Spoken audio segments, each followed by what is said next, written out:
J'ai fait un live avant-hier, ou bien je crois que c'était hier, là où je parlais un peu du rôle de la diaspora, c'est-à-dire cette diaspora médiocre-là qui n'est pas là où on l'attend en fait. Et malheureusement, j'ai eu quand même beaucoup d'appels, hein, les gens qui m'ont quand même appelé pour me dire que voilà, c'est assez, j'ai un peu comme si je manquais de respect aux gens, les gens ne se sont pas retrouvés dans la vidéo et tout ce qui va avec. J'ai reçu beaucoup d'appels comme ça et en vérité, bon, comment j'ai reçu les feedbacks des gens, encore une fois, mon but, c'était pas de manquer de respect à qui que ce soit. C'est-à-dire, moi, quand je fais des vidéos, je parle de l'expérience que j'ai vécue et je parle également des expériences des autres. Et en vérité, malheureusement, ça n'a pas forcément fait l'unanimité et il y a beaucoup de gens qui ne sont pas retrouvés dans mes propos. Mais bien évidemment, vous savez, il y a quelque chose que j'ai retenu par rapport au feedback que les gens m'ont donné en fait. C'est qu'en fait, c'est un sujet qui a touché beaucoup de personnes. Dans le sens là où certainement, beaucoup de personnes se retrouvent dans la situation là. Beaucoup malheureusement se trouvent peut-être dans cette situation. Là où en fait, ils avaient voulu, par exemple voulu atteindre certains objectifs quand ils étaient... C'est-à-dire quand ils avaient dit qu'ils venaient aux États-Unis, ils disaient qu'ils voulaient atteindre certains objectifs. Et malheureusement, ma vidéo n'a fait que peut-être un temps soit peu leur remettre sur leur réalité en fait, que peut-être que ce que tu dis que tu veux atteindre, tu ne l'as toujours pas atteint et peut-être que ça t'a peut-être un peu vexé. Alors, je vais dire ceci. En vérité, vous savez, lorsque vous voulez vous rapprocher d'un objectif qui vous tient à cœur, en fait, en vérité, le but, c'est pas de chercher un bouc émissaire. Ne cherchez pas celui qui vous dit, par exemple, ou encore peut-être quelqu'un qui vous réveille dans peut-être le sommet dans lequel vous vous trouvez comme étant quelqu'un qui a mal parlé ou bien non.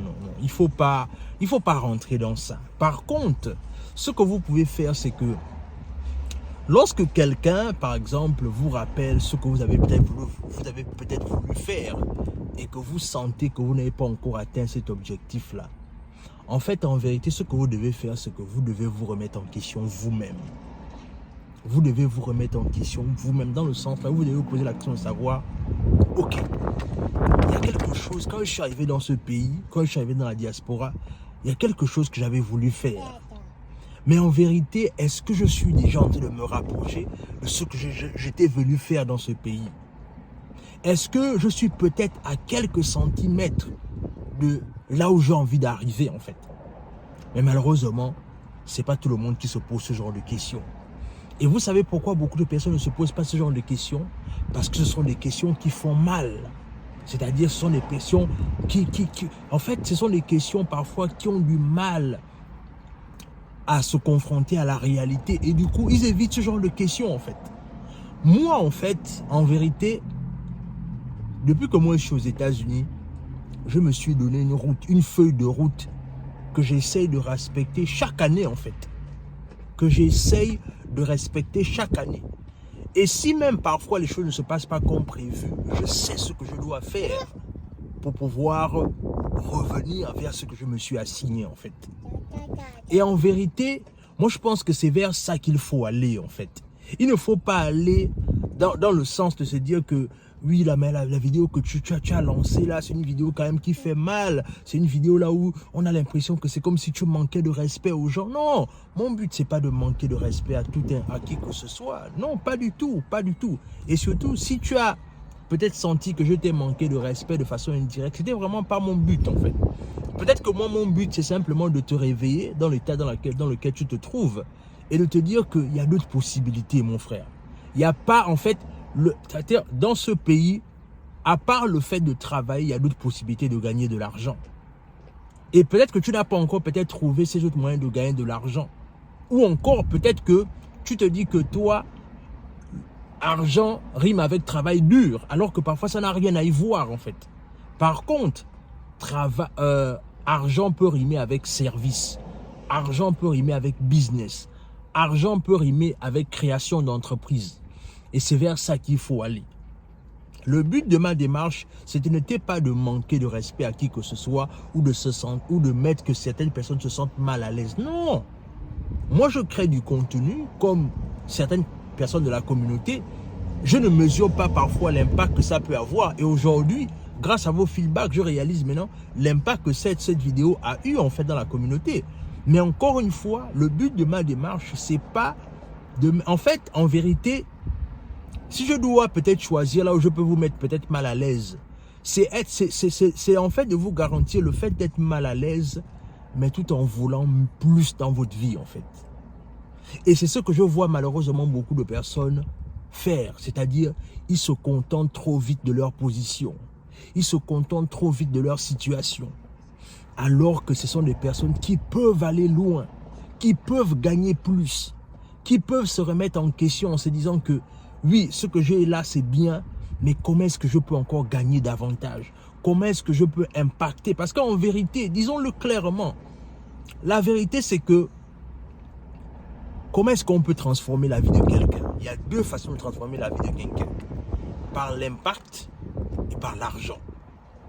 L'impact prépare une sentinelle, mais l'argent, en fait, prépare, en fait, à résoudre les problèmes dans l'immédiat.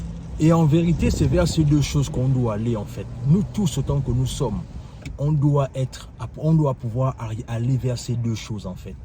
L'impact et chercher à gagner beaucoup d'argent dans notre communauté. Parce qu'il n'y a que comme ça qu'on peut changer les vies au pays. Il n'y a que comme ça qu'on peut clairement être des acteurs du développement. Et comme je disais encore, parce que bien évidemment, je réalise une chose, c'est que souvent, quand on touche au diplôme dans la communauté, quand on touche aux intellectuels dans la communauté, là, on se rappelle combien de fois là, non, tu n'aurais pas dû dire ceci, tu n'aurais pas dû dire cela, non, tu as manqué de respect à X, tu as manqué de respect à Y. Mais en vérité, je n'ai fait qu'exposer des vérités qui sont là, en fait. Et comme disait peut-être notre ancien président, toute vérité n'est pas bonne à dire, mais moi, je prends le risque de dire certaines vérités parce que je parle du principe qu'il est temps de réveiller la communauté, en fait. Il y a beaucoup de nos frères ici qui sont dans un sommeil léthargique aux États-Unis parce que certains d'entre eux sont déjà à l'aise parce que tu as un petit boulot, tu as une petite voiture, tu as un appartement ou une maison, tu te dis que c'est bon. Mais alors qu'en vérité, la vérité c'est que si tu peux gagner plus, là maintenant en fait, c'est au niveau là où tu peux davantage transformer la vie des gens. C'est là où maintenant tu peux davantage devenir un acteur du changement en fait. Mais en vérité, tant qu'on va se contenter des petites choses, et j'appelle ça des miettes, quand on va se contenter, tant qu'on va toujours se contenter des miettes, on ne pourra pas faire grand-chose. On ne pourra pas faire grand-chose. Et parfois, même, on ne sera même pas digne de parler à ceux qui sont restés au pays parce que, d'après nous, qu'est-ce que nous-mêmes d'abord on va faire? Alors que quand on comprend la nécessité et l'urgence de s'enrichir dans les pays dans lesquels on vit, là, en fait, rentrer au pays devient une nécessité, voire même une urgence pour aller investir parce qu'on sait une chose, c'est que l'impact qu'on va créer là-bas, elle sera conséquente. Ce sera plus simplement un impact de discours avec des gros conseils. Non, ce sera un impact palpable avec l'argent, avec la possibilité de financer des projets en fait. Et c'est la raison pour laquelle moi j'incite beaucoup à la diaspora africaine de faire mieux, de rêver plus. On est dans un pays, on est dans des continents là où le rêve est possible. Mais quand tu vois certains de nos frères rêver en disant que non, moi si je gagne 10 000 $ par mois, pour moi c'est bon, je suis à l'aise. Ou même encore, là même, quand il dit 10 000 $, là même je vais plus loin. Il y a des gens qui se contentent de 1500 $ le mois et puis il dit qu'il est à l'aise, il est content en fait. Alors que tu sais que tu as laissé ta famille au pays à laquelle ils ont besoin de tout, ils ont besoin de ton aide, ils ont besoin de ton assistance. Mais toi, tu as 1500 $, tu es content, tu es à l'aise, tu dis que tu vis bien. Jamais! Donc, à un moment donné, il faut se remettre en question soi-même et il faut savoir où est-ce qu'on va et surtout ce qu'on veut accomplir. Et surtout, n'oubliez pas, on doit toujours se remettre en question sur ce qu'on veut laisser à nos enfants. Donc, c'est vraiment, je voulais vraiment clarifier les choses à travers cette vidéo-là pour dire que le but de ma démarche, c'était pas de manquer de respect à qui que ce soit. C'était simplement de soulever un problème qui est là, qui est conscient de notre communauté, mais qui passe sous silence alors que il y a beaucoup de problèmes en fait. Donc voilà, je voulais vraiment vous partager ça. Dites-moi ce que vous en pensez en commentaire. Abonnez-vous et surtout, on se dit à la prochaine.